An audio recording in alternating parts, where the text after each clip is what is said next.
Assalamualaikum warahmatullahi wabarakatuh. Selamat pagi, salam sejahtera, salam sehat untuk kita semua. Selamat datang di video pembelajaran untuk mata kuliah Teknologi Pati di jurusan Teknologi Hasil Pertanian, Fakultas Pertanian, Universitas Lampung. Pada pertemuan kali ini, saya, Esa Ghanim Fadlullah, SPI MSI, akan membawakan materi dengan judul Modifikasi Pati secara Fisik. Adapun capaian pembelajaran untuk materi kali ini adalah mahasiswa mampu menjelaskan konsep modifikasi pati secara fisik dan menguraikan pengaruhnya. Sebelumnya kita perlu ketahui dulu tentang bagaimana karakteristik dari pati alami. Berikut ini adalah sifat dari pati alami. Yang pertama, pati alami itu tidak tahan terhadap pemanasan suhu tinggi. Nah, kemudian yang kedua, dia memiliki sifat pemasakan yang lama. Ya, jadi waktu pemasakannya itu cukup lama.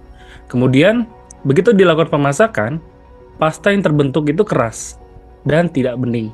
Ini biasanya menyebabkan produk-produk yang berbasis pati ini tidak disukai. Ya, jadi memang banyak industri yang menginginkan produk berbasis pati itu menghasilkan pasta yang berwarna bening.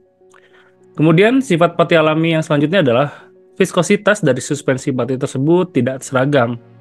Kemudian, pati alami juga mudah sekali untuk mengalami yang namanya sineresis. Selain itu juga, pati alami itu memiliki kelarutan yang terbatas dalam air. Seperti yang kita ketahui bahwa pati itu mampu larut dalam air, namun mudah larut dalam suhu yang lebih tinggi. Dan dia tidak larut pada suhu dingin.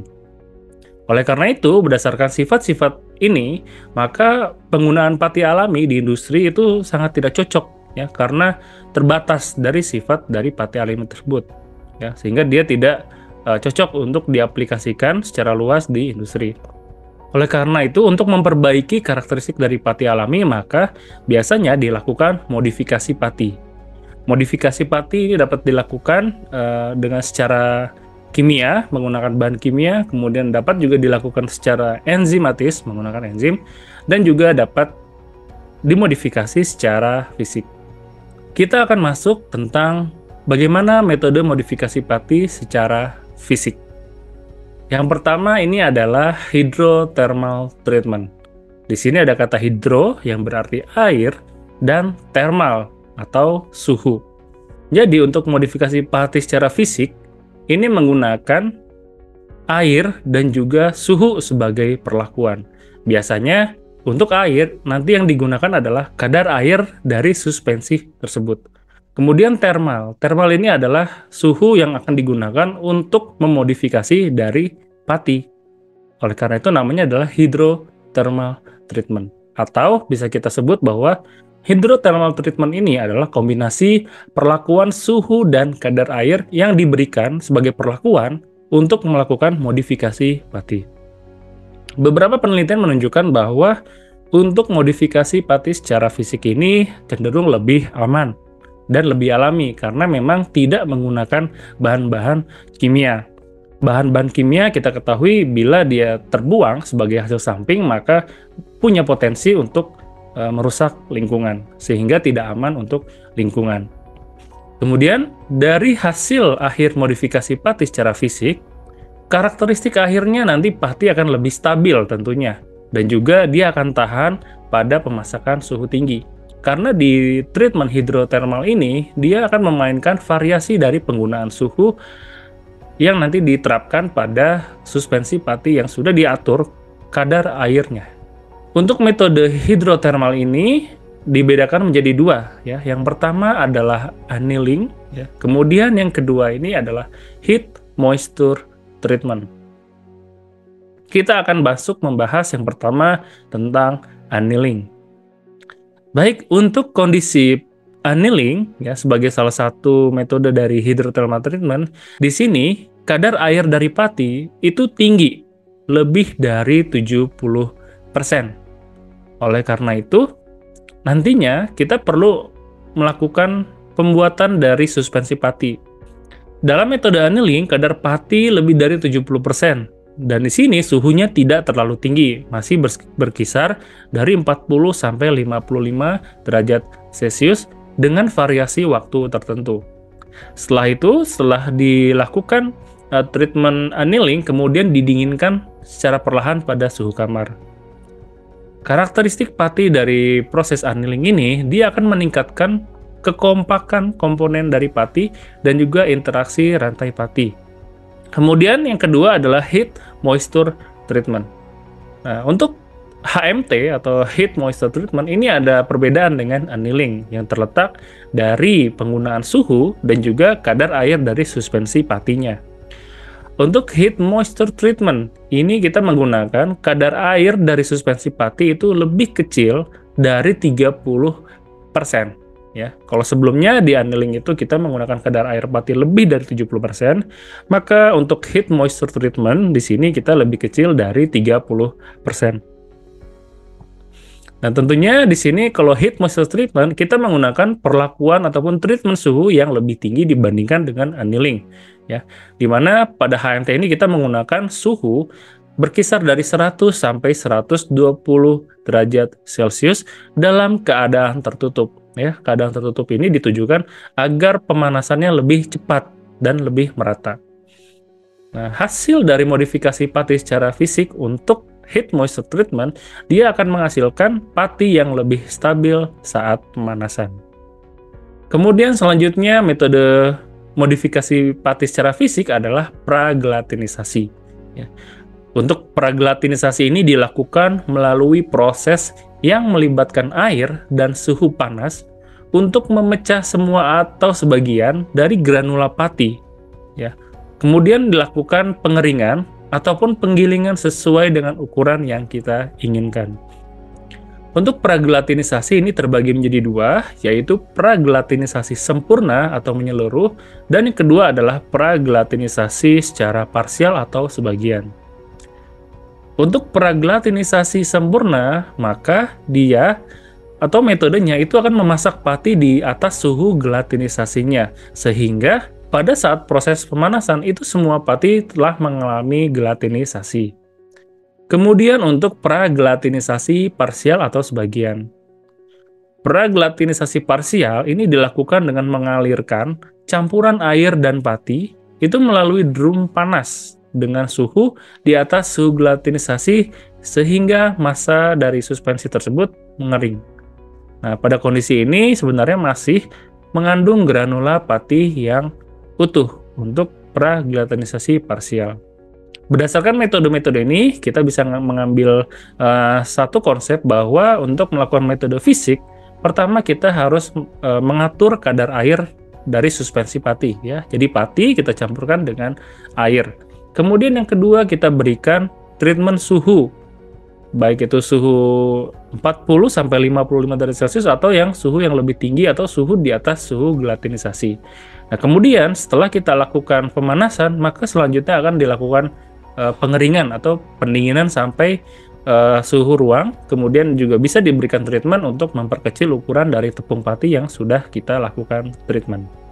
Berikut ini adalah contoh dari prosedur untuk metode modifikasi pati secara fisik tentunya untuk hidrothermal treatment. Untuk prosedur berikut ini adalah secara autoclave ya. Jadi pertama-tama tepung pati itu dibentuk dulu menjadi suspensi dengan penambahan air tentunya. Nah, tepung pati yang akan digunakan atau suspensi pati nanti konsentrasinya adalah 20%. Kemudian selanjutnya kita lakukan pemanasan itu pada suhu 70 derajat Celcius dan dilakukan pengadukan. Tujuannya agar pati tersebut dapat larut dalam air. Selanjutnya campuran tersebut kita letakkan di dalam autoclave dan kita lakukan pemanasan pada suhu 121 derajat Celcius dalam waktu yang singkat sekitar 15 menit. Setelah dilakukan autoclaving maka kita dinginkan di suhu ruang selama 1 jam. Ya.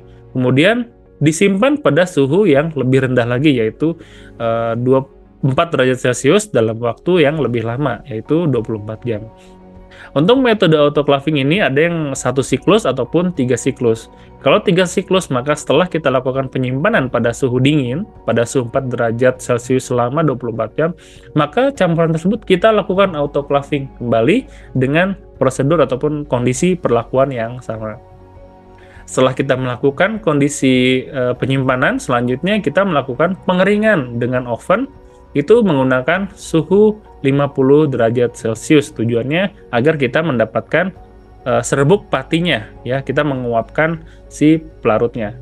Kemudian setelah pengeringan, kita lakukan penggilingan dan pengayakan. Setelah itu barulah kita mendapatkan pati yang telah dimodifikasi secara fisik. Ini untuk metode autoclaving, di mana ini adalah contoh dari heat moisture treatment, ya. Jadi kadar air suspensi patinya lebih kecil dari 30 derajat Celcius dan menggunakan suhu lebih dari 100 derajat Celcius. Baiklah, sebelumnya kita telah melihat bagaimana prosedur modifikasi pati, di mana patinya dalam bentuk tepung ataupun serbuk. Nah, untuk prosedur berikut, kita memodifikasi pati yang berada dalam suatu gabah atau berada dalam satu komoditas hasil pertanian. Kita ambil contoh di sini adalah gabah. Dari gabah, itu kita lakukan perendaman. Ya. Perendaman ini tujuannya untuk meningkatkan kadar air pada suhu perlakuan bisa 30 derajat Celcius ataupun 60 derajat Celcius. Tentunya untuk variasi waktunya ini bisa bermacam-macam, ya, tergantung dari suhu air yang kita gunakan untuk merendam si gabah tersebut. Kemudian setelah gabah mencapai kadar air 30%, maka selanjutnya dilakukan pengukusan pada tangki kukus. Pada tahap ini maka kita menggunakan suhu yang tinggi, yaitu 100 derajat Celcius dengan waktu proses selama 20 menit. Jadi pada saat ini sebenarnya gabahnya kita masak terlebih dahulu sebelum dia nanti digiling menjadi beras dan dimasak kembali menjadi nasi. Setelah dilakukan pengukusan, maka selanjutnya kita lakukan pengeringan seperti gabah pada umumnya, kemudian digiling untuk memecah kulit arinya ataupun sekamnya. Kemudian dilakukan penyosohan, ya, untuk memisahkan kulit ari ataupun untuk memoles si kernel padi atau beras itu menjadi lebih putih, dan selanjutnya dilakukan sortasi ukuran dan jadilah beras. Nah, beras pratanak ini adalah sebutan untuk beras yang dihasilkan dari proses modifikasi pati dengan konsep praglatinisasi sebagian. Nah, ini adalah salah satu unit pengolahan beras pratanak yang dia menggunakan metode praglatinisasi sebagian untuk memodifikasi pati. Ya, di sini kita bisa lihat ada bak perendaman. Di sini kita bertujuan untuk meningkatkan kadar air dari gabah tersebut sampai ke 30%. Kemudian setelah dicapai kadar air 30%, maka selanjutnya gabah akan diangkut dan dimasukkan ke dalam tangki pengukusan. Ya, pada tangki pengukusan ini nanti akan diberikan treatment suhu 100 derajat Celcius. Ya, suhunya ini nanti akan diambil dari air yang sudah dididihkan di tangki ini.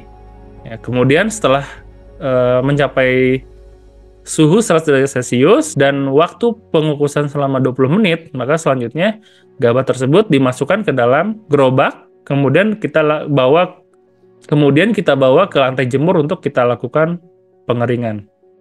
Ya, jadi kalau secara lengkapnya ini adalah proses untuk membuat beras pratanak. Yang pertama kita lakukan penimbangan terlebih dahulu berapa banyak gabah yang kita gunakan. Selanjutnya kita lakukan perendaman, ya. Setelah direndam, setelah tercapai kadar air 30%, maka kita lakukan pengukusan pada kondisi suhu 100 derajat Celcius selama waktu 20 menit.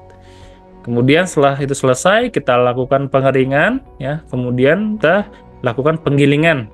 Kemudian melalui proses penyosohan dan didapatkanlah beras pratanak.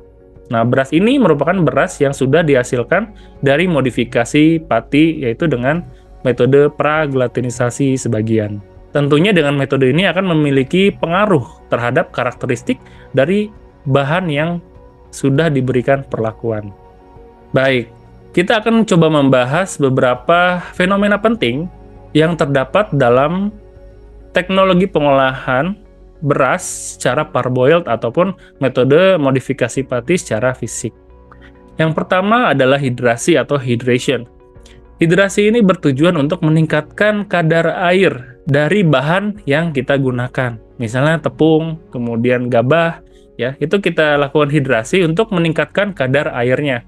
Karena pada proses gelatinisasi itu kita harus mencapai kadar air yang optimal agar terjadi proses gelatinisasi. Metodenya dapat bermacam-macam, bisa direndam ya untuk gabah, atau kita gunakan aquades ataupun pelarut air pada tepung pati sehingga dia nanti mencapai suspensi atau membentuk suspensi. Kemudian selanjutnya yang kedua ini adalah gelatinisasi. Gelatinisasi ini berarti bahwa ketika kita sudah mencapai kadar air 30%, maka granula pati tersebut akan mengembang, akan masak dengan adanya gelatinisasi. Mulai terbentuk pasta seperti gel. Pembentukan pasta yang lengket, kemudian seperti gel itu merupakan salah satu ciri dari gelatinisasi. Nah, selanjutnya adalah retrogradasi. Retrogradasi ini terjadi ketika pati sudah dilakukan gelatinisasi, kemudian dilakukan pendinginan ataupun pengeringan. Nah, pada kondisi ini, maka yang terbentuk pada pati tersebut adalah pati resisten. Ya, jadi itu adalah salah satu dampak dari modifikasi pati secara fisik. Begitu pati sudah memiliki kadar air yang cukup, kemudian digelatinisasi, dan kemudian kita diamkan atau kita keringkan, maka pati tersebut akan mengalami retrogradasi. Nah, sebagai tandanya nanti struktur pati akan lebih keras. Kemudian terjadi juga peningkatan dari kandungan pati resisten. Kita selanjutnya akan melihat beberapa hasil penelitian yang melakukan modifikasi pati secara fisik dengan metode pragelatinisasi ataupun dari pembuatan beras pratanak seperti yang sudah dijelaskan sebelumnya. Dengan melakukan modifikasi pati secara fisik yang berada dalam gabah ataupun pengolahan beras pratanak, beberapa penelitian ini menunjukkan bahwa dapat meningkatkan mutu fisik. Untuk mutu fisik beras, sebenarnya yang diinginkan itu adalah rendemen beras kepala yang tinggi ataupun rendemen beras patah yang sangat-sangat rendah. Hal ini menunjukkan bahwa adanya metode modifikasi pati secara fisik ataupun dengan pengolahan pragelatinisasi itu dapat memperkuat ikatan antar sel pati tersebut setelah dilakukan retrogradasi. Hasil penelitian menunjukkan bahwa dari beras patah itu dia mengalami penurunan dari 12% menjadi 0,6% dengan adanya modifikasi pati secara fisik. Kemudian penelitian selanjutnya, rendemen gilingnya juga mengalami peningkatan dari 75% menjadi 75,2 sampai 76,4%.